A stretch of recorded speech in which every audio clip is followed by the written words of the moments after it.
Reino de Deus, amém? Eu aprendo muito com vocês. Eu sou grato a Deus por mais um ano na vida de vocês. E muitas coisas ainda Deus fará. A gente sabe disso, eu sei disso, porque Ele prometeu. E Ele é fiel à sua palavra. Céus e terras passarão, mas as palavras dele, as minhas palavras, disse Ele, não vão de passar. Amém? E há muitos irmãos ainda chegando para somar nesse corpo que vai crescer para a glória do nome do nosso Senhor Jesus Cristo. Amém? Aos pais, feliz dia dos pais. Espero que os irmãos tenham aproveitado o dia de hoje. Se não aproveitou, dá tempo. Pega essa esposa linda que Deus te deu, teus filhos, vai comer uma pizza depois do culto.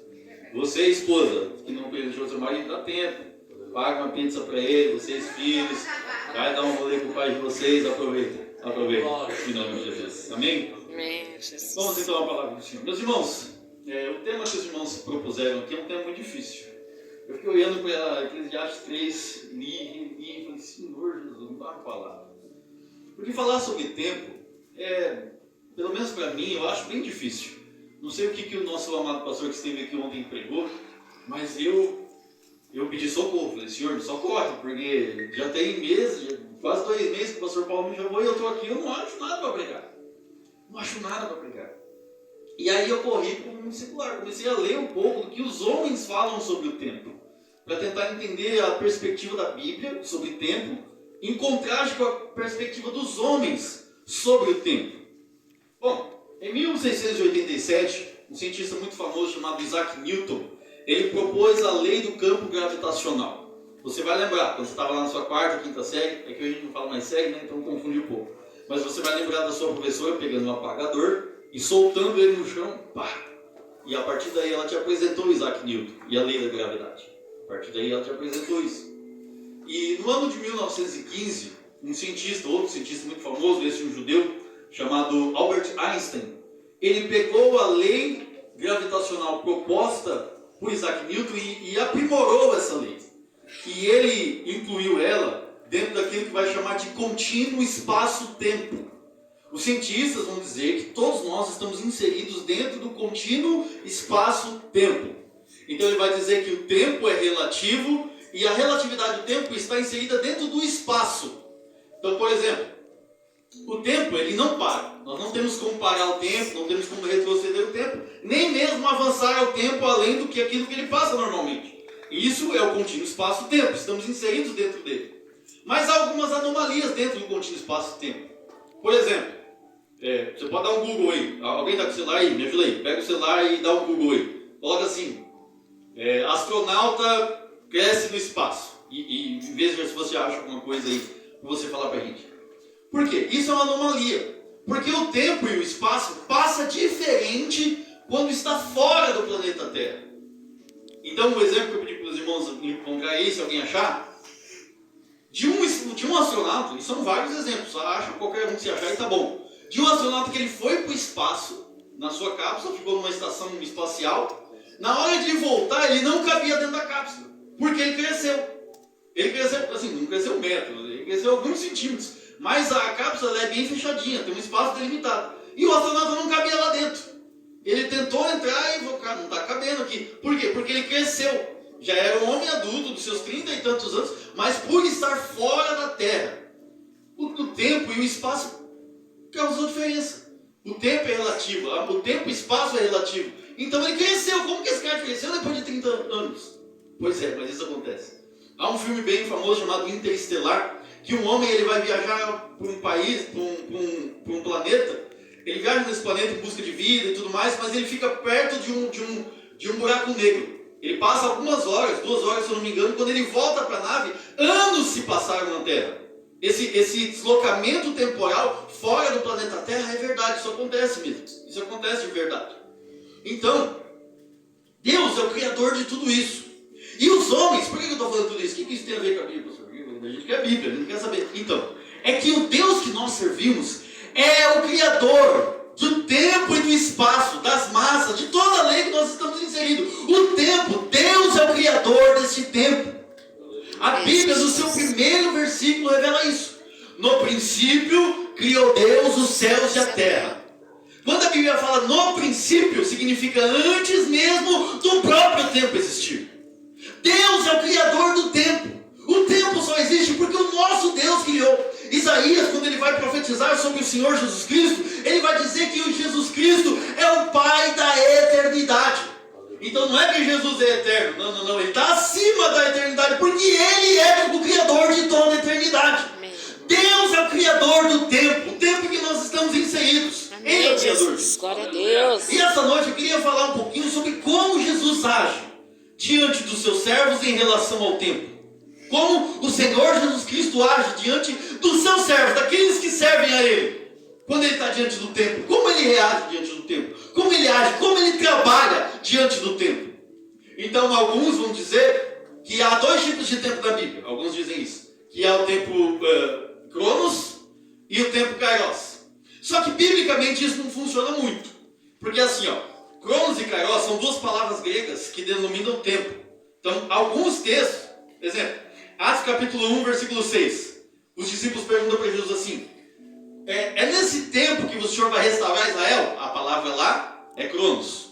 Aí Jesus responde no versículo 7 dizendo assim: não vos convém saber o tempo, o Cronos ou as eras. E a palavra eras é Kairos. Então no mesmo contexto Jesus usa Cronos e Kairos. Então ele trata os dois como a mesma coisa. E alguns vão dizer: não, o Kairos é o de Deus, e isso não funciona biblicamente. Outro verso. Gálatas 4:4 vai dizer assim, que na plenitude dos tempos, a palavra lá é Cronos, Deus enviou o seu filho nascido de mulher, Então Deus trata o Cronos como o tempo dele também. Então os pregadores que dizem isso, biblicamente isso não funciona. Isso não funciona. Mas não é porque em termos bíblicos, e isso eu estou falando só do grego, a gente ainda tem as palavras hebraicas para tempo. A gente tem Yom, Atz, Et, outras palavras que denominam tempo. Qual que é o de Deus aqui? O ponto é, o Criador de todas essas coisas é Deus. E Deus estabeleceu uma lei para o tempo. Ninguém pode pegar aqui e viajar no tempo. Criar uma máquina. Lembra do De Volta para o Futuro? É um filme de 85. O pessoal mais novo ainda deve conhecer. Depois do meu tempo eu conheço por causa do meu pai. Meu pai tinha fita cassete com esse negócio aí. E nesse filme, um cientista, ele inventa um carro e esse carro viaja no tempo. Ele consegue viajar 30 anos para o passado, depois 30 anos para o futuro. E o filme está baseado nisso. Mas os homens conseguem fazer isso? Não conseguem. Porque Deus estabeleceu o tempo como uma lei. E as leis que Deus estabelece, ninguém consegue burlar. Só que tem um negócio. Quando se trata do Senhor Jesus Cristo, quando Ele está tratando com os seus servos, Ele quebra os protocolos por amor dos seus servos. Aleluia. Amém. E é sobre isso que eu quero falar essa noite. Quero falar dessa maneira, como Jesus trata o tempo diante dos seus servos. Então eu quero dividir essa mensagem aqui em três pontos, e eu vou ser rápido, com a graça do Senhor Jesus. Primeiro ponto: Deus tem tempo para os pequeninos. Deus tem tempo para os pequeninos. Bom, Jesus ele está no seu ministério vindo de uma pegada muito forte de milagres. Ele iniciou o seu ministério, está trabalhando e está fazendo muitos milagres. E ele faz 4 grandes milagres em sequência, um depois do outro. O primeiro milagre é ele acalmar a tempestade. Ele está no barco, os discípulos estão lá, começa uma tempestade muito grande, ele está dormindo, os discípulos acordam o Senhor Jesus e ele acalma o vento e a tempestade. Primeiro grande milagre. Depois, eles atravessam esse mar e chegam a Gadara. Lá Jesus Cristo vai expulsar uma legião de demônios de um jovem. É o segundo grande milagre. E aí alguns vão dizer que legião, no contexto romano, legião tratava-se de um agrupamento de pelo menos 6.000 soldados. Então vai saber quantos milhares de demônios havia naquele rapaz. E Jesus expulsou cada um deles. Segundo grande milagre. E aí ele vai atravessar de volta. Quando ele desce do barco, chega o Jairo. O Jairo chega e vai rogar a ele por causa da filha dele. A filha de Jairo estava moribunda, prestes a morrer. E ele vai até Jesus Cristo e pede socorro, porque minha filha vai morrer. E aí Jesus Cristo está a caminho da casa de Jairo, quando a mulher do fluxo de sangue chega na história. Ela toca nas horas das vestes de Jesus e Jesus Cristo cura ela. Ela é curada ao tocar nas horas das vestes de Jesus Cristo. Terceiro grande milagre. Ele para, conversa com ela e vai até a casa de Jairo. Lá, ele vai ressuscitar a filha de Jairo. Quarto grande milagre no espaço de menos de 24 horas. Jesus faz esses 4 grandes milagres. E aí eu queria a sua ajuda agora para a gente colocar no ranking. Vamos ranquear esses milagres agora? Daqueles que foram os mais importantes, o mais maravilhoso. Então vamos lá. Primeiro a gente tem acalmar a tempestade. A gente tem o expulsar dos demônios. A gente tem a mulher do fluxo de sangue. E a gente tem a menina que estava morta e foi ressuscitada por Jesus Cristo. Certo? Agora você vai me ajudar. Quem acha que o maior milagre, foi ele acalmar a tempestade? Levanta a mão. Amém. Quem acha que o maior milagre foi ele expulsar os demônios do menino? Levanta a mão. Quem acha que o maior milagre foi ele curar a mulher do fluxo de sangue? Levanta a mão. Quem acha que o maior milagre foi ele ressuscitar a menina? Levanta a mão. Temos um consenso. Agora vamos lá. Agora desses 4, vamos ver qual é o menos impressionante. Quem acha que é ele acalmar a tempestade? Levanta a mão. Quem acha que o menor desses 4 milagres é ele expulsar os demônios do rapaz? Levanta a mão. Quem acha que o menor desses milagres é ele estancar o sangramento da mulher? Levanta a mão. Quem acha que o menor desses milagres é ele ressuscitar a menina? Levanta a mão. E quem levantou a mão em milagre nenhum, meu irmão? Quem você teve? Aí eu não Todos é milagre. Todos é milagre. Porque assim, é um milagre cósmico. Ele dá ordem ao tempo, ele dá ordem ao vento, ao mar, e eles obedecem. O outro, ele subjuga espíritos malignos, que Paulo vai dizer que a nossa luta são contra esses principados e potestades que agem nas hostes celestiais. Ou seja, não há força do braço que pode contra esses caras, mas Jesus chegou lá e resolveu. O terceiro milagre é uma mulher que faz 12 anos que ela tem um ciclo menstrual muito forte. Mas é um ciclo menstrual que todas as mulheres têm. E o último desses milagres é alguém que está morto, sem vida, e ele devolve a vida para essa pessoa. Olhando nessa perspectiva, o que lhe parece? O que parece? É tudo milagre, é tudo poder de Deus. Mas coloca num grau de importância. Os discípulos iam morrer no barco. O rapaz ficava nu correndo no cemitério. Prendiam ele com aguilhões, ele quebrava as correntes e saía. Se jogava no fogo, se jogava na água. Olha o que esse menino está passando. E Jesus chega lá e liberta ele. Agora o terceiro milagre é uma mulher que, olhando em perspectiva entre esses 4, pelo menos para mim, vamos ver se vocês concordam comigo depois de eu expor isso aqui, parece ser o menor, porque essa mulher, por exemplo, ela consegue raciocinar. A filha do Jairo está em coma lá, não consegue pensar. Ela consegue ir até Jesus. Ela bola um plano. Olha, se eu for aqui, só tocar na hora das vestes dele, talvez dá certo. E a filha do Jairo está sem vida. Me parece, pelo menos a mim, que a mulher do fluxo de sangue tem o menor dos milagres. Alguém concorda comigo? Alguém concorda? Eu não estou falando perguntando só para vocês. Eu quero entender vocês de verdade. Amém? Alguém não concorda? Põe a cabeça, não. Põe a mão na cabeça desse irmão. Pastor, eu acho que depende de quem é parente, né? Exatamente. Se fosse minha esposa, Esse é o ponto. eu gostaria que seria o maior milagre esse daí, né? E é sobre isso que nós vamos conversar, meus irmãos. Porque o primeiro ponto que eu falei aqui é: Deus tem tempo para os pequenos. Jesus Cristo, Ele está vindo de uma série de 4 milagres maravilhosos. Aleluia! Ele está, inclusive, a caminho de fazer outro milagre. Essa mulher se intrometeu na história do Jairo. O Jairo chegou primeiro. O Jairo se pôs de joelho diante de Jesus e rogou, falou: pelo amor de Deus, Senhor, vai até minha casa porque minha filha está prestes a morrer.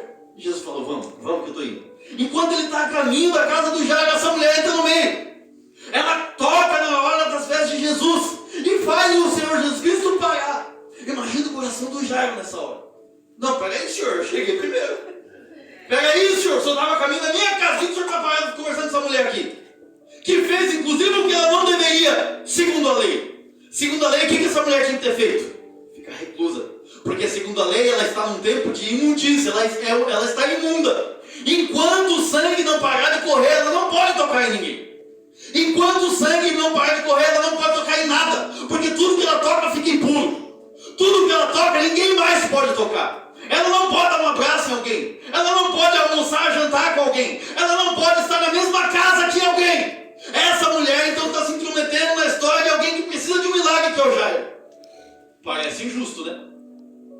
parece que as coisas não estão funcionando direito. Então, só que isso é para nós. Porque a gente vê as coisas diferentes da maneira do que Deus vê.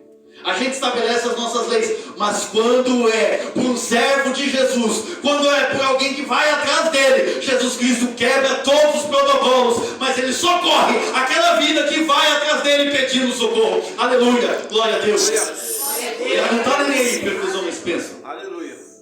Segundo os homens não pode. Segundo os homens está errado. Mas pelos filhos dele, ele não quer saber o que os homens falam. Ele não quer saber o que os homens dizem. Ele não quer saber aquilo que os homens acham. Se o Filho de Jesus Cristo, se o Filho de Deus vai até o Salvador e clama por socorro, aleluia, esse Jesus Cristo para tudo que ele está fazendo e socorre aquele que está necessitado. Aleluia, glória a Deus. Jesus, aleluia. Glória a Deus. Glória a Deus. Deus é maravilhoso. Louvado seja Deus. A gente olha para os servos de Jesus hoje em dia e eles parecem não andar muito de maneira condizente com aquilo que o nosso Senhor ensinou. Porque Jesus, no seu ministério, ele teve tempo para pecadores, ele teve tempo para prostitutas, ele teve tempo para adúlteros, ele teve tempo para idólatras, ele teve tempo para crianças, ele teve tempo para viúvas, ele teve tempo para todos aqueles que vieram até o Senhor Jesus Cristo. Ele dedicou o seu tempo a isso. Aleluia. E como que os servos de Jesus fazem hoje? Como que os poderosos fazem hoje? Você ir numa grande igreja, um grande ministério, pedir uma oração para o pastor presidente, boa sorte se você conseguir chegar até ele. Boa sorte. Porque eles não têm tempo. Eles não têm tempo. Quando foi a última vez que nós dedicamos o nosso tempo a alguém necessitado, irmãos? A gente não age como Jesus Cristo age. É uma mulher imunda. Ninguém dá nada para ela. Ninguém. A Bíblia vai dizer que essa mulher, tudo que ela tinha, ela usou tentando se curar e não funcionou. Não deu certo para ela. Ninguém dá nada para ela. Pelo contrário, se alguém percebe a situação daquela mulher ali, se alguém vê a roupa dela manchada de sangue, eles tinham o direito de apedrejar aquela mulher segundo a lei. É isso que todos tinham a oferecer para ela, pedras. Mas o Senhor Jesus Cristo, aleluia, Ele dá o tempo dele aos necessitados. Amém, Jesus. Deus tem tempo Glória a Deus. para os pequeninos. Amém. E olha que ele está a caminho da casa de alguém muito importante. Porque a Bíblia vai dizer que o Jairo é o principal da sinagoga. O que significa isso? Que ele é o chefe da sinagoga. Então aquela sinagoga ali, quem mandava era o Jairo. Era alguém conceituado. Diante daqueles que sabiam tudo da lei. Diante daqueles que tinham o desejo de aprender. Então ele era aquele homem que pela religião era alguém muito importante. Mas Jesus Cristo deixa esse homem esperando para socorrer aquela mulher que ninguém dá nada. Aleluia, se tem alguém aqui, meu irmão, se você é aquela pessoa que ninguém dá nada, ninguém acredita mais em você, ninguém faz nada por você, ninguém crê que algo pode acontecer na sua vida, aleluia, se você ir até o Senhor Jesus Cristo, Ele para tudo para te atender, aleluia, Ele para tudo para te curar, Ele para tudo para te socorrer, glória a Deus, aleluia, porque esse é o Deus que nós servimos. Ele não está nem aí para aquilo que os homens dizem, mas Ele usa do amor dele, aleluia, em favor daqueles que servem a Ele. Amém, aleluia. Esse é o Deus que nós servimos. Esse é o nosso mestre. Esse é o nosso Salvador. Ele não se importa. Ninguém quer dar nada, mas Ele não se importa. E assim, meus irmãos, isso é muito profundo. Porque, se já pararam para pensar que Jesus colocou o ministério dele em risco por causa dessa mulher? Porque a lei dizia que tudo que essa mulher tocar, fica impuro. E aí? O Senhor Jesus Cristo não poderia ter uma mancha. Ele não poderia ter pecado. Se ele peca, lascou para os pecadores, porque ele é o Salvador. Então ele chega a colocar em risco o seu ministério por causa daquela mulher. E o amor dele por ela vai ainda mais longe. Porque na hora que ela toca e ele percebe o que aconteceu, ele para a multidão inteira. E ele fala assim: alguém me tocou, eu quero saber quem foi. Ué, mas se ela já foi curada, Jesus não podia seguir a caminhada dele? Então beleza, foi curada, deixa ela embora e eu sigo o meu caminho aqui. Só que o Senhor Jesus Cristo, meus irmãos, Ele sabe exatamente como trabalhar na nossa vida. Glória a Deus. Porque pensa o desespero daquela mulher. Ele falou assim, alguém tocou, Pedro, alguém tocou. E o Pedro falou, mas senhor está fazendo um monte de milagre aí, tá uma multidão que cai atrás do senhor, tá todo mundo te apertando, todo mundo querendo pegar do senhor, você vai apertar quem tocou? Tá todo mundo tocando. E ele está dizendo, não é disso que eu estou falando. Alguém me tocou diferente, de mim saiu virtude, de mim saiu poder. Eu quero saber quem foi que me tocou. E aí pensa o coração daquela mulher agora. Porque ela pensa, lascou. Ele vai falar que eu toquei nele. Por mais que eu fui curado aqui agora, mas eu estava impuro. E agora? Agora lascou. Agora eu vou ser apedrejado aqui.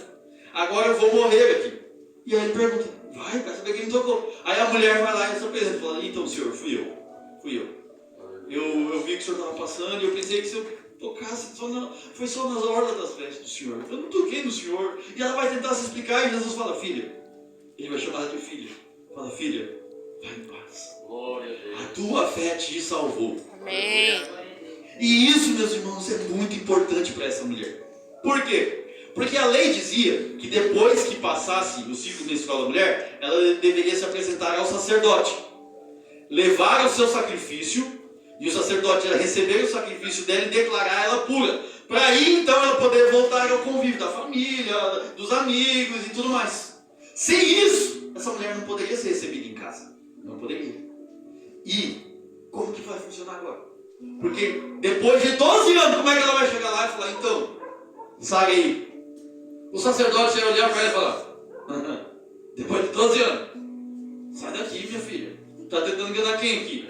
Só que quando isso acontece, o Jairo está ali do lado, que é o chefe da sinagoga, vai poder falar para o sacerdote, pode aceitar o sacrifício dela, porque eu estava lá, eu vi ela ser curada, aleluia. Então quando Jesus trabalha na nossa vida, por mais que está desespero, meus irmãos, muitas vezes está, ele faz um negócio que a gente fala, e agora, senhor? Glória a Deus. Aqui, por esse caminho o senhor está indo? Não, esse caminho é perigoso demais. Esse caminho não funciona, nesse caminho eu vou perecer, nesse caminho eu vou morrer, nesse caminho meu casamento, meu filho, minha finança, meu ministério, por aqui não funciona. Se é Ele que está te chamando, aleluia, se é Ele que está falando, você pode confiar, glória a Deus, porque Ele sabe como trabalhar na vida dos seus filhos, glória a Deus, aleluia. Glória a Deus. Por causa dessa pergunta, por Ele fazer essa mulher se apresentar, no dia seguinte essa mulher poderia ir até o sacerdote e ser declarada pura novamente. Esse é o primeiro ponto.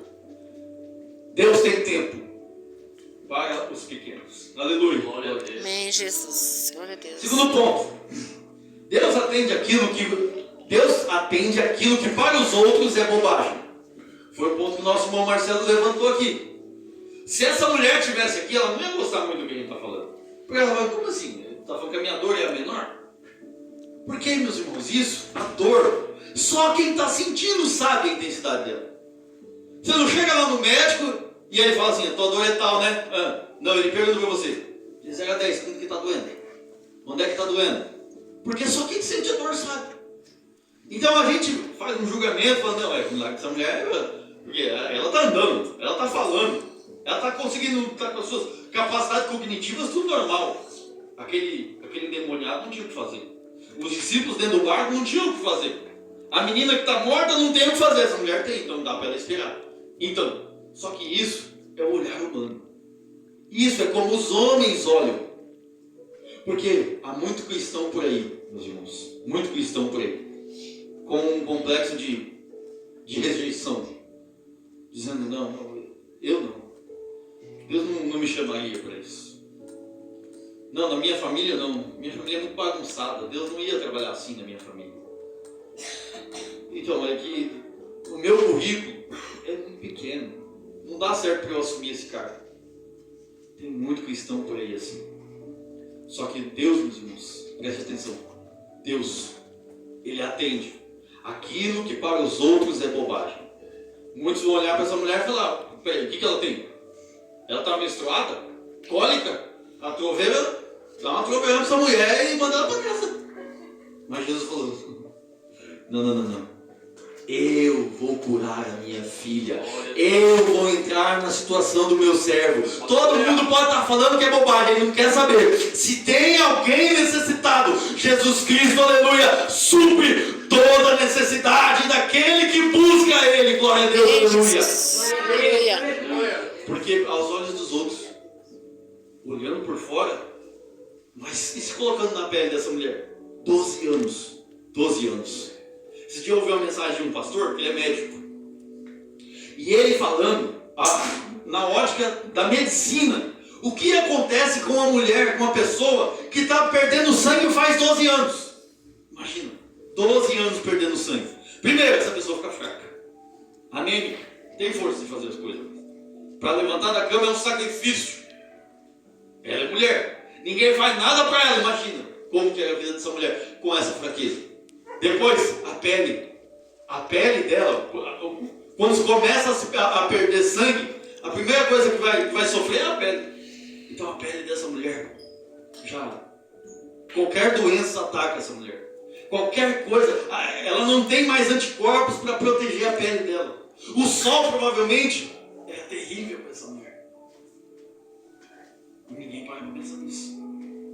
Então assim, o convívio familiar, a Bíblia não fala se essa mulher é casada ou se não é. Mas se ela fosse casada, ela não poderia mais abraçar o marido dela.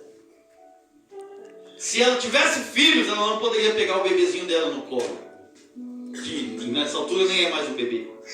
Se ela não é casada, imagina o sonho dela de casar, porque toda mulher tem um sonho de casar.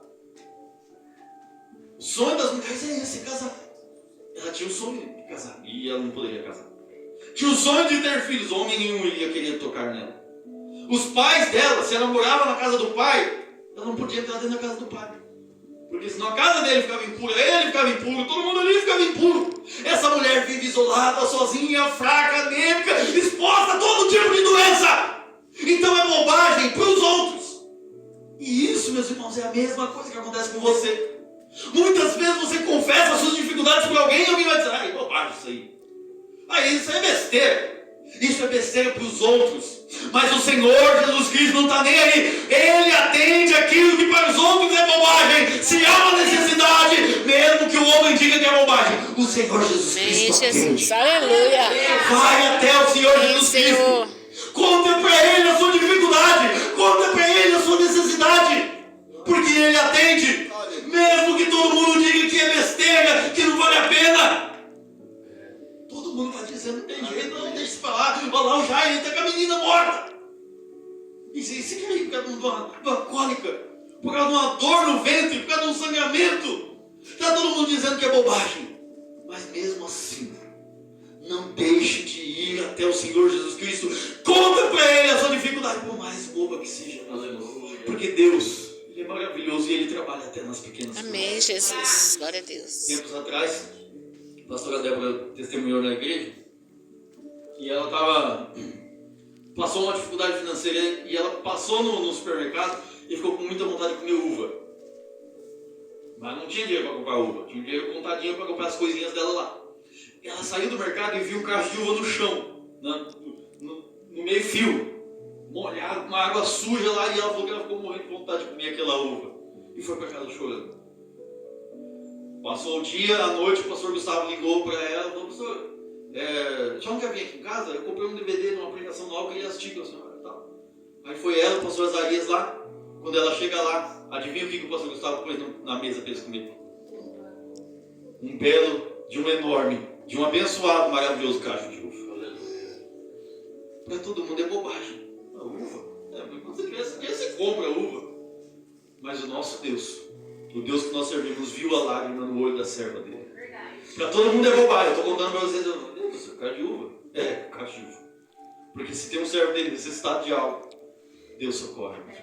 Esse é o Deus que nós servimos. Aleluia. Glória a Deus. Nos mínimos detalhes. Verdade, Jesus. Nos mínimos detalhes. Aleluia. Você está planejando a sua empresa, você está planejando o seu casamento, a escola dos seus filhos, o carro que você está querendo comprar, e você vai, meu carrinho. Planeje dentro dos mínimos detalhes. Escreva uma carta, conta para Deus. Deus, dos mínimos detalhes, é isso que eu preciso. Porque o Deus que nós servimos, aleluia, não há bobagem para Ele. Ele age até nos mínimos detalhes. Glória a Deus, aleluia. Amém, aleluia. Glória a Deus. Verdade, Jesus. Aleluia. Sabe por quê? Santo seu nome, Jesus. Porque para muitos, irmãos, Para quem olha de fora e vê e fala que é bobagem, não entende a dor. Ninguém entendia a dor daquela mulher. Ninguém entendia a dor daquela mulher. A doença dela roubou a família dela. A doença dela roubou o convívio dela. Roubou a alegria dela. Roubou os planos dela. Roubou o sonho dela, roubou a maternidade dela, roubou o casamento dela, roubou tudo dela. Para todo mundo é bobagem, mas só ela sabe quanto isso dói nela. Mesmo, Jesus. Aleluia. Para todo mundo a nossa dor é bobagem, mas só nós sabemos o quanto nós perdemos, o quanto é difícil por causa disso. E por isso, é por causa disso, Deus, Ele nos tem como filhos, Ele nos chamou como filhos, irmãos. E assim, não é discursinho bonito, não é receba, nem é isso que eu estou dizendo. O que eu estou dizendo é que o nosso Deus, Ele trabalha nos mínimos detalhes pelos servos dele, e Ele não precisava fazer isso. Ele já nos garantiu a salvação. Se Ele não quisesse fazer nada nunca mais, nós ia ficar devendo.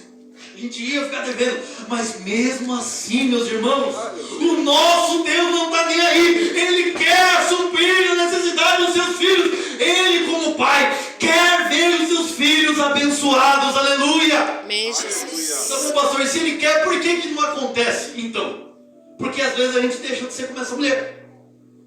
Para ela, fazer 12 anos, já tentou de tudo, médico, gastou dinheiro, tudo que ela podia fazer, já fez. E não funcionou, então deixa pra lá. E é isso que a gente faz. Não, olha, eu já tentei esse ministério aqui várias vezes. Eu já tentei liderar várias vezes. Não dá certo, põe outro no lugar aí. E aí a gente desiste.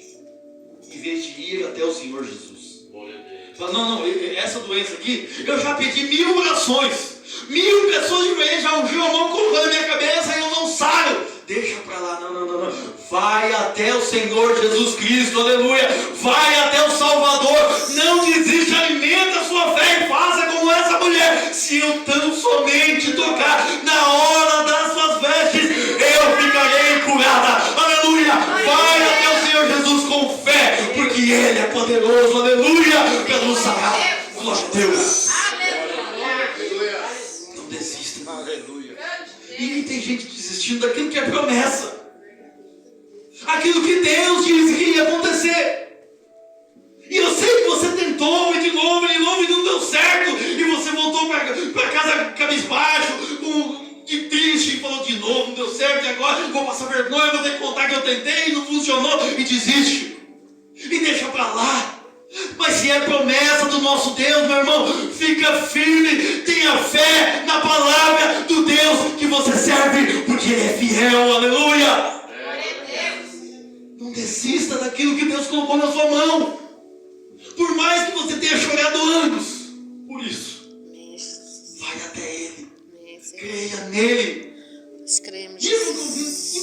Chega lá e fala assim, eu não sei fazer isso aqui, não sei como fazer, eu já tentei dessa forma. O Senhor sabe que não funciona, mas eu estou aqui de novo, porque o Senhor me prometeu. Aleluia. Eu estou aqui de novo porque o Senhor falou que vai me dar. Eu estou aqui de novo porque o Senhor falou que vai salvar. Eu estou aqui de novo porque o Senhor falou que vai curar. E eu creio na palavra do Senhor. Mesmo que o Senhor demore, eu quero ficar aqui, esperando em Ti, crendo em Ti, porque o Senhor é fiel à Tua palavra. Aleluia. Aleluia, Jesus. Glória a Deus.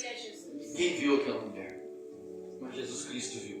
Amém, Jesus. Ninguém fez nada por aquela mulher, mas Jesus Cristo faz. Glória a Deus. Jesus Cristo faz. Ele dedica. Tá, pastor, isso tem a ver com o tempo? Então, tem a ver que para o homem o tempo é diferente. Ninguém dedicaria tempo a essa mulher, mas o Senhor Jesus Cristo dedica tempo. Ele dá o tempo dele. E Ele não é qualquer um. Ele é o Deus Criador do céu e a terra. Amém, O Jesus. Deus Criador do céu e a terra. O Deus maravilhoso, o Todo-Poderoso da Bíblia, que abriu o mar vermelho, que derrubou as muralhas de Jericó, aleluia, que usou o Sansão com a queixada de jumento, que ressuscitou essa menina. O Deus que nós servimos, aleluia, é esse Deus Todo-Poderoso que entrega o tempo dele a você, dizendo: o que é que você precisa? Vem até mim, que eu dedico o tempo que você precisar. Amém, Senhor. Amém, Jesus. Glória a Deus. Mesmo que os homens não é o nosso Deus. Aleluia. Ele é maravilhoso. Amém, Jesus. Glória a Deus. Só que o verso 17 lá, de Eclesiastes capítulo 3, ele coloca um contexto diferente. Ele coloca um contexto de que Deus vai julgar os bons e os maus. E a Bíblia, meus irmãos, ela já foi muito ridicularizada ao longo do tempo. Muitas coisas se falaram sobre a Bíblia Sagrada. Só que a Bíblia, meus irmãos, ela é terrível, porque ela acerta em tudo. O livro de Daniel, por exemplo, ele é questionado se ele é um livro escrito na época que é dito que é escrito. Porque assim, ele é escrito durante o cativeiro babilônico. Mas muitos duvidam. Por quê? Porque ele é tão exato nas suas profecias que muita gente olha para o livro de Daniel e fala: isso aqui só pode ser escrito depois. Não tem como isso aqui ter escrito 1000 anos antes. Porque ele acertou tudo. Ele acertou tudo. Como que pode? E essa é a maravilha da Bíblia. A Bíblia, meus irmãos, ela acerta em tudo. Tudo. A Bíblia acerta em tudo. Amém, Jesus. Então, deixa eu dar um exemplo. A Bíblia diz que Deus sustenta o universo e o planeta sobre o nada. A Bíblia diz que Deus sustenta o universo sobre o nada. Os gregos, por exemplo, acreditavam que o planeta ele era sustentado nas costas de um titã gigante chamado Atlas. Os hindu, eles acreditam até hoje, que o universo está sustentado nas costas de uma tartaruga. Os chineses, eles acreditavam que era nas costas de 4 elefantes. Quem está certo? Há milhares de anos atrás, no livro de Jó, Moisés escreveu que Deus sustenta o globo, a terra, sobre o nada. E aí, de 100 anos para cá, a gente tem foto aí. Se você quiser, você pode ver ao vivo. Tem uma live 24 horas mostrando o planeta Terra lá, se você quiser. Só você colocar lá, live planeta Terra lá no YouTube, você vai ver o globo terrestre sobre o Nada. Então, assim, a Bíblia ela acerta em tudo. Então os cientistas tentam ridicularizar a Bíblia até eles perceberem que a Bíblia acertou. É a mesma coisa que aconteceu, por exemplo, com o fim do mundo. Tempos atrás diziam que o planeta ia viver para sempre, sempre iria existir. É isso que eles diziam. Agora já se fala em, olha, vamos cuidar do planeta. Mas peraí, não era vocês que diziam que ia existir para sempre? O que aconteceu? Mas a Bíblia já dizia que o planeta Terra não ia existir para sempre. A Bíblia já dizia. Então a ciência está percebendo que a Bíblia acerta em tudo. Tudo que a Bíblia diz é exato, é cheque, ela acerta em tudo. Só que tem uma coisa que a Bíblia diz que muitos não prestaram atenção ainda. Que esse contínuo espaço-tempo, que a gente falou no começo, ele vai deixar de existir. O tempo vai deixar de existir. O planeta, como conhecemos, vai deixar de existir. Deus vai abalar as estruturas cósmicas de tudo. E a partir daí, entra-se, depois do fim do contínuo tempo e espaço, o que vai sobrar, pastor? A eternidade. Vai sobrar a eternidade. E aí fica a pergunta. O julgamento de Deus lá de Eclesiastes 3:17. Quando esse julgamento chegar sobre nós, o que é que vai acontecer comigo e com você, meu irmão? O que vai acontecer comigo e com você? Porque assim, existe uma doutrina herética assim, no sentido de errar o alvo, não de perdição, mas que vai dizer, chama aniquilacionismo. O aniquilacionismo vai dizer que aquele que perde a salvação, aquele que for lançado no inferno, ele não vai queimar eternamente. Não, ele não vai sofrer eternamente, que isso não existe. Tá, mas e os textos de Jesus vai dizer assim que o fogo nunca apaga, o bicho nunca morre, lá vier para sempre choro e ranger de dentes. O que a gente faz com esses textos? E aí eles vão montar essa teoria em cima de um consenso humano. Eles vão dizer assim, não, é que é o seguinte, ó, não faz sentido a pessoa ter pecado durante 50 anos e depois sofrer por toda a eternidade. Isso não funciona, não é justo. E se você for parar para pensar nessa lógica, eu falo, pô, é verdade, né? Não é justo. A pessoa sofreu 50 anos, pecou 50 anos, agora vai sofrer uma eternidade. Só que quando a gente olha o outro lado da moeda, aí também não funciona.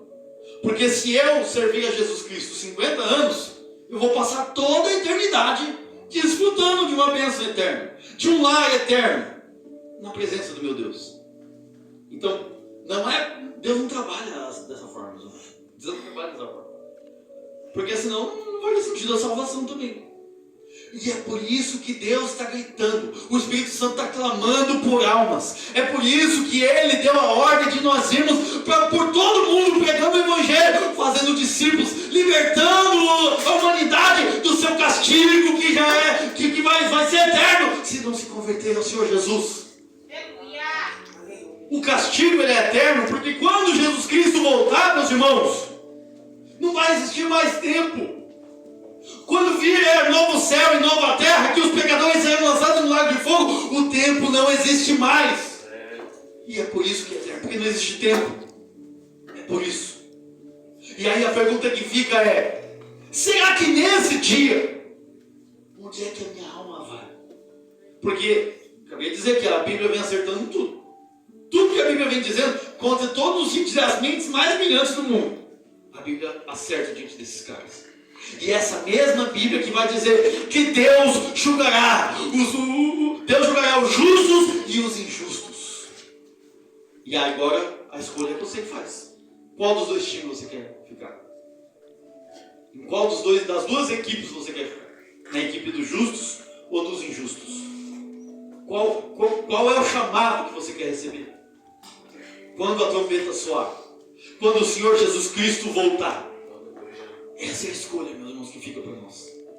Nós que estamos aqui servindo a Jesus.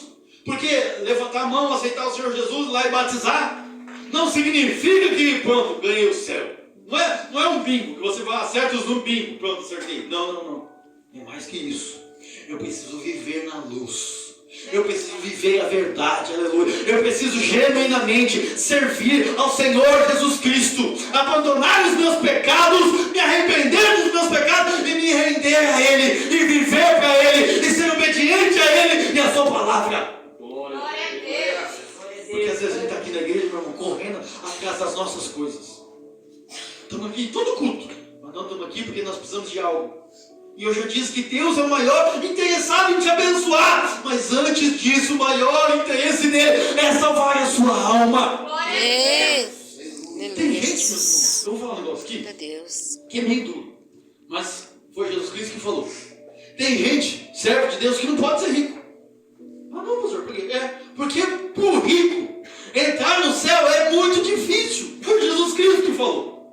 Foi Jesus que falou. O jovem rico veio até ele e falou: bom mestre, o que eu faço para ir na vida eterna? Ele falou: mano, você sabe o que a lei diz. Ele: então, e eu tenho feito tudo que a lei fala. Então fala o seguinte: vende tudo que você tem. Vende tudo. Dá aos pobres, depois vem atrás de mim. E você vai receber a vida eterna. E aí o menino vai embora triste. Porque ele era muito rico. Então não é que ele não queria servir a Jesus, não é que ele não queria seguir a Jesus, ele queria. Mas ele tinha mais amor ao dinheiro do que ao Senhor Jesus.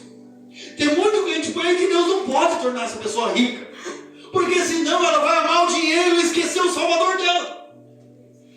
Então, meus irmãos, a prioridade de Deus é salvar a sua alma. Se você conseguir, se você for um cristão que consegue ter a alma salva e ser rico, show, você vai ser rico e vai para o céu. Agora, se você não consegue, meu irmão, você vai ir para o céu, mas a riqueza Deus não vai poder te dar, a menos que você se conserte. Fala: então, Senhor, é verdade.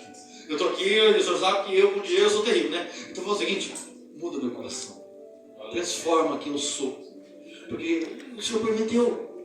A palavra, a Bíblia diz assim, ó: se quiserdes e me ouvirdes, comereis o melhor desta terra.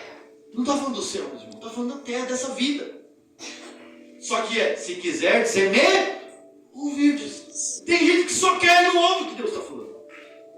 Você está entendendo? Então assim, a prioridade de Deus é salvar a sua alma. O interesse dele em te abençoar, em curar, em fazer. Deus tem interesse em tudo isso aí. Deus tem. Porque senão ele não falaria pela sua palavra. Mas o ponto é que muitos de nós, meus irmãos, a gente não consegue garantir a salvação da nossa alma. A gente não consegue ser fiel.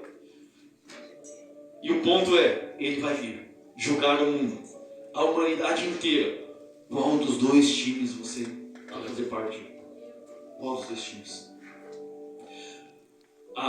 O sonho do Nabucodonosor, o Daniel vai... essa parte aqui é bem questionada, inclusive por esses cientistas, porque é muito exato o que o Daniel fala. Mas ele vai dizer assim: o sonho que o senhor teve, essa estátua que o senhor está vendo, são reinos. Então assim, a estátua é dividida, né, na cabeça, no peito, nos braços, no quadril, no mar, e ele está dizendo, isso aqui é tudo reino. Tudo isso aqui que o senhor está vendo são reinos do mundo. E a pedra que o senhor viu, cortado sem auxílios de mão, também é um reino. Ela vem como uma pedra. E ela vai derrubar, destroçar todos os reinos humanos do mundo. E depois disso, depois que essa pedra derruba a estátua, ela se transforma num grande monte. E esse monte jamais será abalado. Isso aqui, o cerne desse aqui tem dois caminhos. Tem os reinos do mundo e o reino de Jesus Cristo. O reino de Jesus Cristo virá. Ele vai derrubar e destroçar os reis e os reinados do mundo inteiro. E o reinado dele vai subsistir para sempre. Agora, a pergunta é, você é do time da estátua ou você é do time da pedra? Você precisa fazer a sua escolha. Você precisa fazer a sua escolha. E para encerrar, eu queria ler 2 textos com você. Primeiro, 1 Coríntios capítulo 15.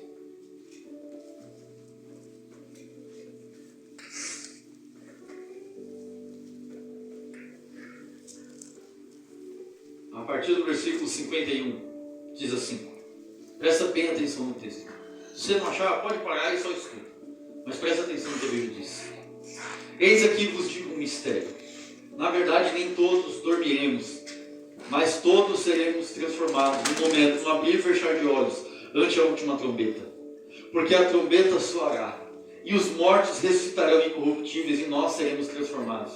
Porque convém que isso que é corruptível se revista da incorruptibilidade, e isso que é mortal se revista da imortalidade.